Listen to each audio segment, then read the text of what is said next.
So in 2014, we did a production of Shaw's Pygmalion, and I don't know if Amy and Tom, you know that this came about because Frank Benge suggested I do it. Oh, no, I didn't know that. Aww. Yeah. By the way, this is Norman Blumensatt, the artistic director of Different Stages. Thank you. Thank you. I should know enough to do that myself, but I don't. So yeah, Frank was the one who suggested it. And as a director, I've consciously wanted to stay away from famous plays because everyone does famous plays and famous plays come with baggage. But then I read it, and this is a fabulous script. It's interesting. When we were doing the production, Tom and Amy, did we talk about Shaw's marriage at all? No, I don't think so. I didn't know he was married. I thought you said he was a confirmed bachelor. No, he was married. He was married. Oh. Yes, yes. So Amy, do you remember any of that? I feel like we might have discussed a little bit of that, especially when we were between Henry and Eliza, but yeah. I don't think we really touched on it. Okay, well, Shaw wrote an awful lot about the effects of poverty and how poverty can destroy people, and how without money and access, which is what an awful lot of the Black Lives Matter movement is about, there's no way that you can ever get anywhere in society. So because of his associations with the Fabian Society, he managed to meet up with this woman, Charlotte. And Charlotte had money. So they ended up getting married, but Charlotte consciously did not want children. So the marriage was never consummated. But he had a very long affair and many letters with Mrs. Patrick, who created Eliza Doolittle. So Amy, I remember at the time you were very concerned about that you thought you were too old to play Eliza. Is that correct? Yes, because she's described in the script as being 19. And remember I kept telling you that Mrs. Pat was 50? And that I don't know if we ever talked, Tom, Beerbohm Tree was 71. Wow. Yes, he was 71. And the reason Shaw used these two actors is, of course, they were famous, successful actors in their time, and the play was produced at Beerbohm Tree's theater. Ah, perfect. Yes, and Beerbohm Tree irritated Shaw so much because, of course, he wanted to turn the end of the play, as My Fair Lady was, into a romance. Right. And Shaw really wrote an anti-romance. In fact, on opening night, he was so upset with him, he left the theater during the performance and went home and read Shakespeare. But what I found fascinating, because we were supposed to do Shaw's Hartwick House this summer, is reading about the time, because Pygmalion was before World War I, Hartwick House was at the end of World War I, and during that time, Shaw wrote political stuff in one-act plays, but he didn't write or produce a play during that entire 4 years of World War I. What was very fascinating is that Pygmalion was a huge hit. So what I loved is after it opened, he kept getting letters. He would get a letter from Beerbohm Tree complaining about how long Mrs. Pat was taking on her costume changes. And then he'd get a letter from Mrs. Pat complaining on how long, the pauses between the words that Beerbohm Tree was doing. And finally, at the end of all of this, he came back and saw the production, and he took Beerbohm Tree aside and said, when this play is over, you can never play this role again. I will not allow you to.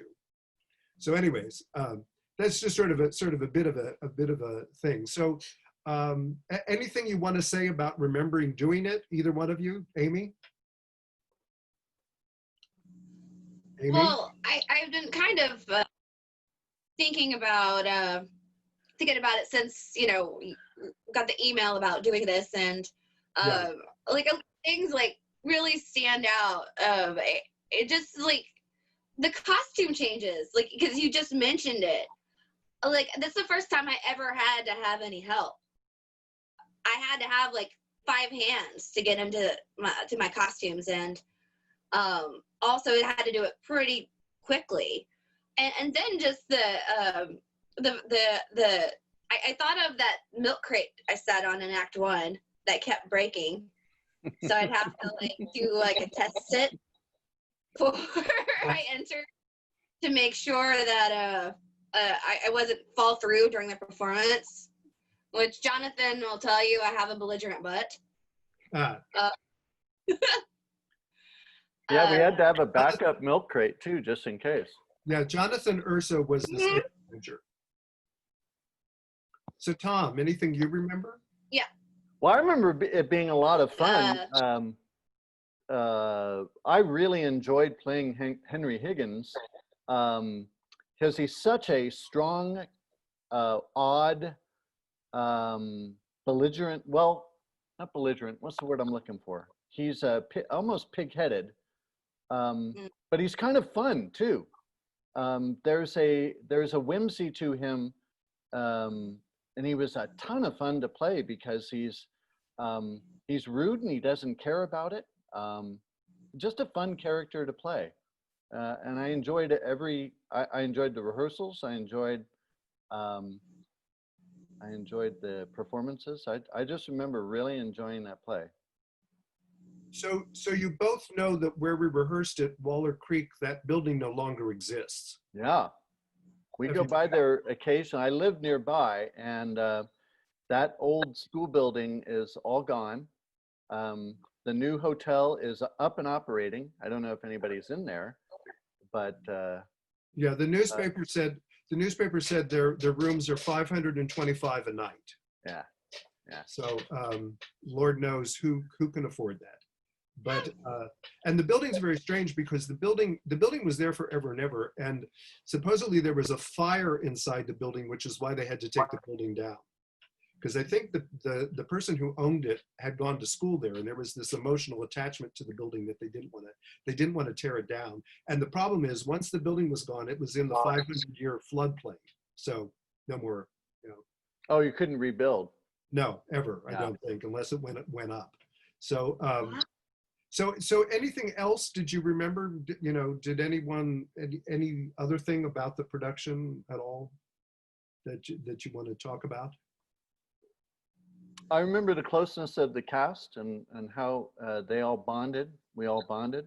I remember that. I always like that in a play because it means people are having fun and enjoying themselves. It was. I think Craig got a B.I. Payne Award Yes. for it, playing Colonel Pickering. And we got really. There's so involved with this show. Like everything that comes to mind is just fun.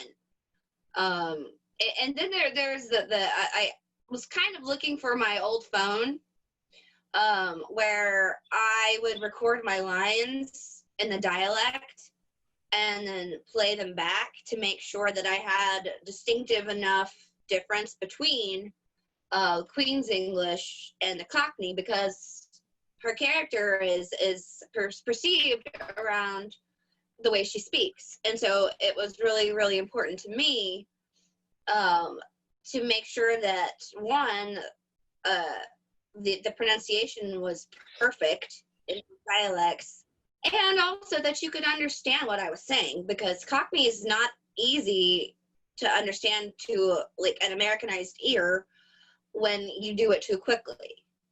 But I have like recordings of ow and yawn, and it's crazy. And I thought about using it as my voicemail at one time. So Tom, didn't you and Amy have an issue with chocolate in this play? Yes. Oh yes, I forgot about that. There's a play where there's a point in the play where He tempts her with chocolate. yes, he tempts her with chocolate, and then at one point, I don't know, I put so much chocolate in Amy's mouth one performance that it was going to be difficult for her to say her lines after that. And I had a really good time doing that. It was a lot of fun. I think I shoved 4 pieces of chocolate in her mouth where I was only supposed to do 2 or something like that. I did something cruel but fun. That's right. My mouth was watering, and I was trying not to laugh, and I had to speak, and it didn't come out. And I look over, and like Craig's got his head down. Tom's about to break, and I'm like, ah! I mean, that's what she had to do. She had to go, ah. So wasn't too difficult, but it was full of chocolate. It was good. It was fun. It was, and those were chocolate too. I They were remember good those. chocolate. That was a good snack. So the ending is so different from My Fair Lady, because what Amy, do you remember what Eliza's last line to Higgins is in the play? He asks her to buy something. Do you remember what her last line in the play is? Amy, you're looking blank. Are you hearing me? I'm having like a connection thing where like the audio's delayed. Okay. Something about the ending. Yeah. So what is Eliza's last line in the play? Oh gosh. She said, "Do it yourself." You can Buy it buy yourself. them yourself, because he asked her to go and buy socks for him. Yes. Yes, you can buy them yourself. So it's I mean it's That's so right. Buy them yourself. Yes, it's so radically different from My Fair Lady, because there's and the other thing is, do you actually think those two characters had any romance whatsoever? Love, romance? I think if there was, it was affection, kind of like, it almost was implied like father-daughter affection. Or affection that's what for your dog?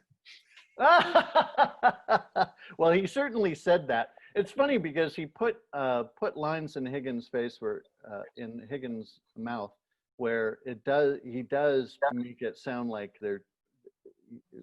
that there's such a difference between them that chasm could never be crossed. But there are other lines where he shows almost genuine affection for her. So I don't know. It's if there is affection, I think it's more like that. It's more of a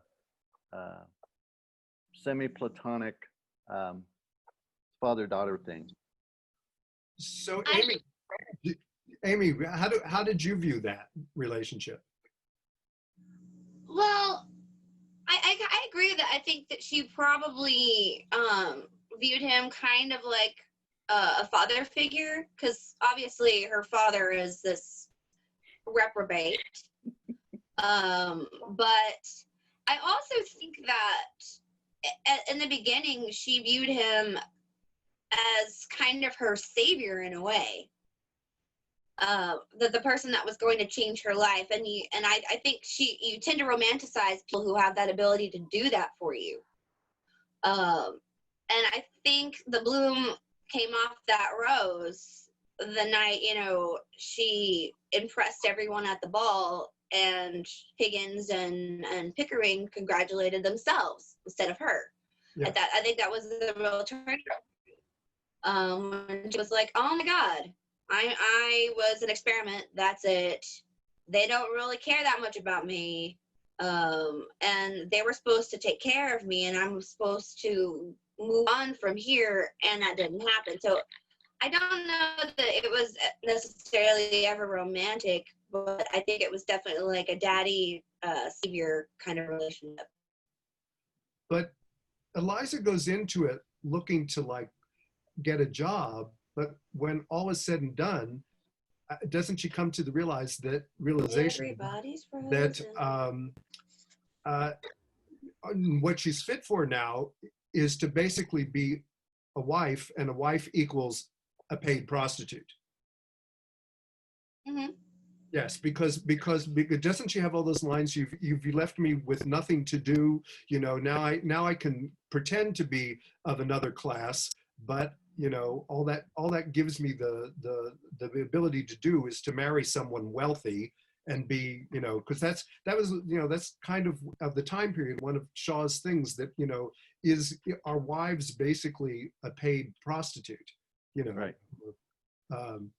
So I mean, it's a fascinating play because Lord knows it still deals with an awful lot of issues, and not the least of which is the whole idea of transforming yourself. If you change your clothes, you change your accent, you change your look, you know, Yeah. what that does for you. It's a much more sophisticated version of the Prince and the Pauper sort of idea.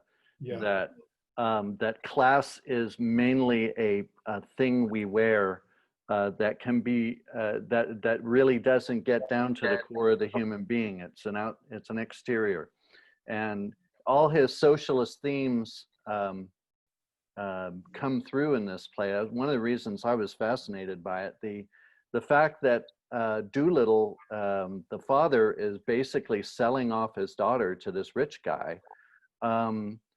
He, you know, people would be aghast at that morally, but he was pointing out that, you know, I'm too poor to have morals. Only rich people can have morals. Poor people have to just deal with the situation as it's presented to them. And there's also this idea that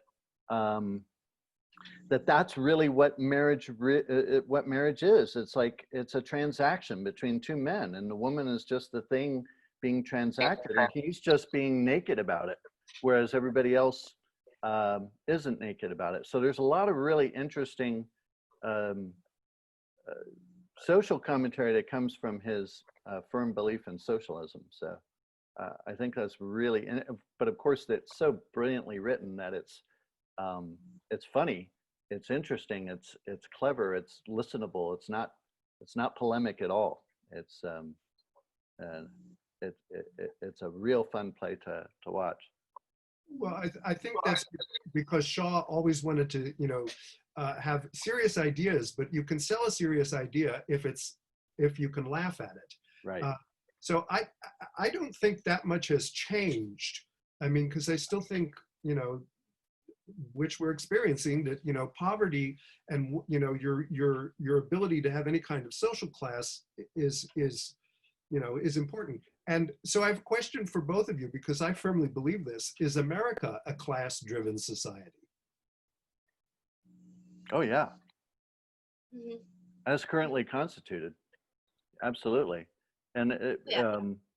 certainly ever since the 1980s, where classes had been blurred to a point where it didn't seem as important. When I was a kid growing up in the 70s, the difference between somebody who went to a white collar office and somebody who worked in say an auto factory wasn't that great.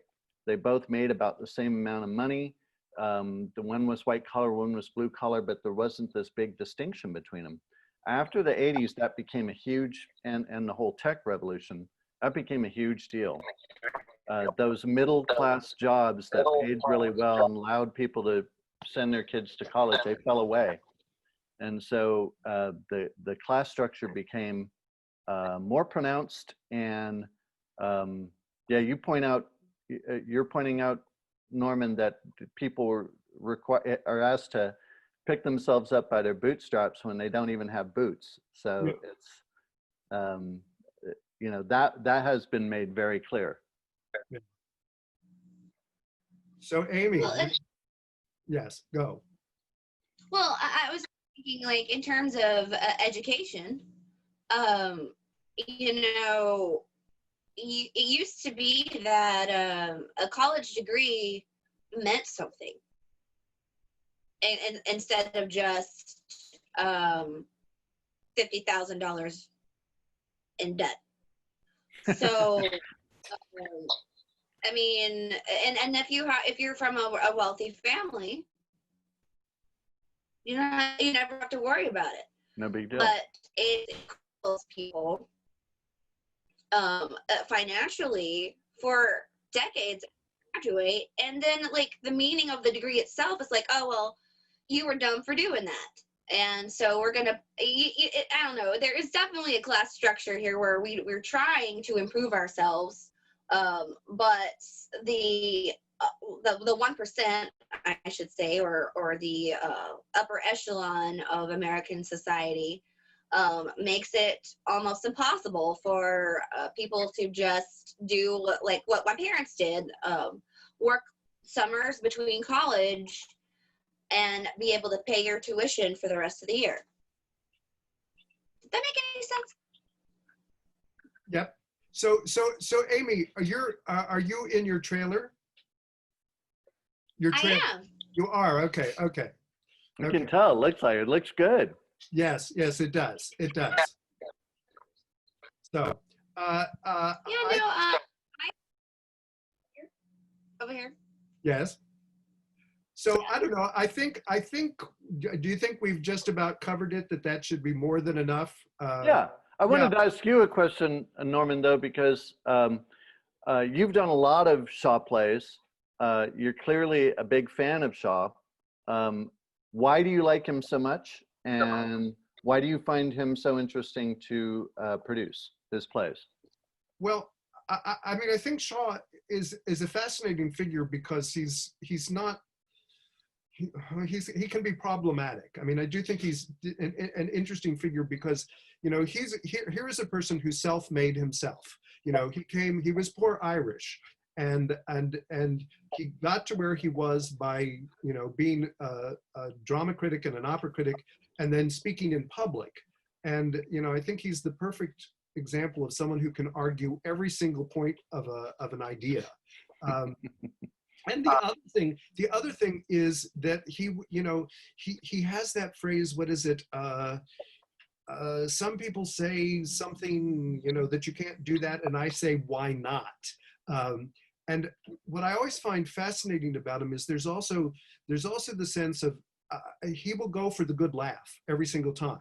I mean, because like in Misalliance, in the middle of the play, the aviatrix falls out of the sky and falls into the, you know, so I like that part about him.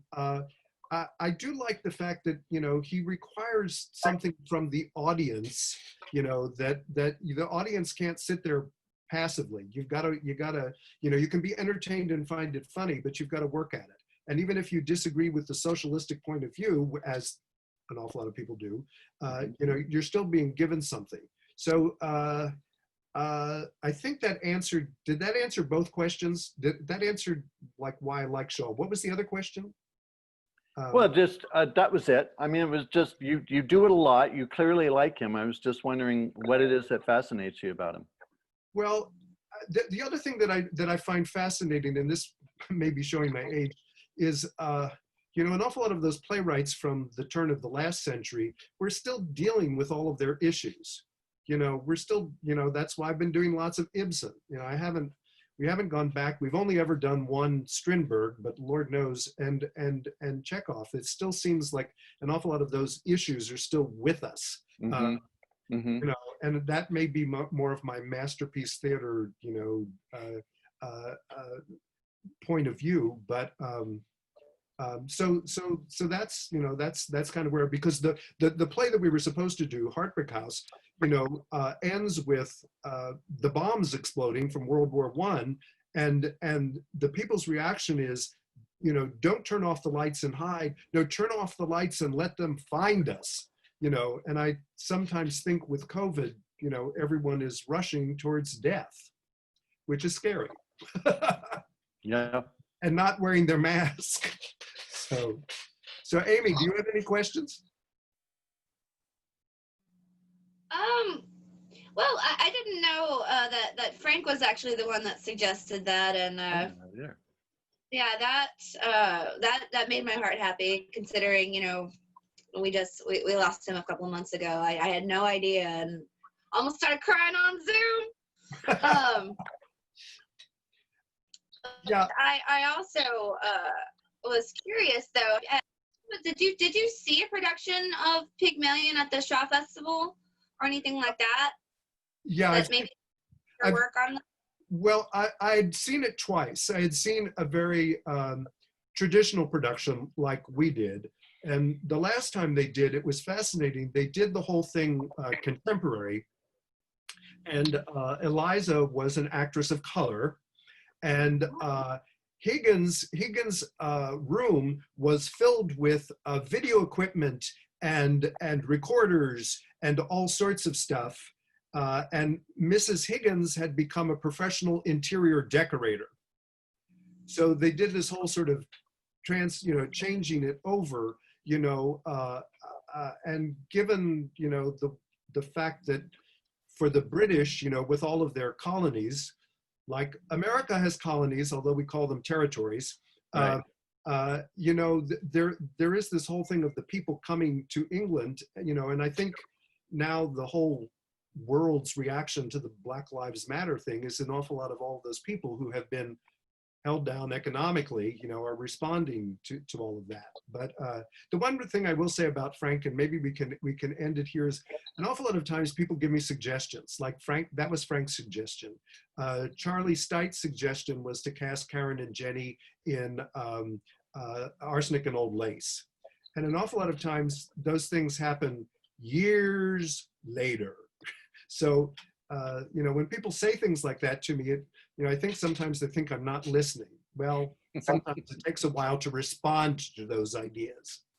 So, all right. Okay. So I think that's it. And we should acknowledge, and I'm probably going to mispronounce his last name, but Tom can help me. Deepu, what is Deepu? Bhattacharya. Yes, who has recorded this for us, and it helped us get up Pygmalion onto the YouTube, the different stages YouTube, and deal with all of the issues and the edits. And thank you, Deepu, for doing this. Yes, we appreciate it. So, okay, all right. Well, we'll see you later. And remember, it's one camera. That was the learning lesson in all of this is when we can open the theaters again, we need to do 3 camera videos of everything. So, Indeed. Yeah. all right. Thank you, guys. All right. Bye. Thank you. Bye-bye.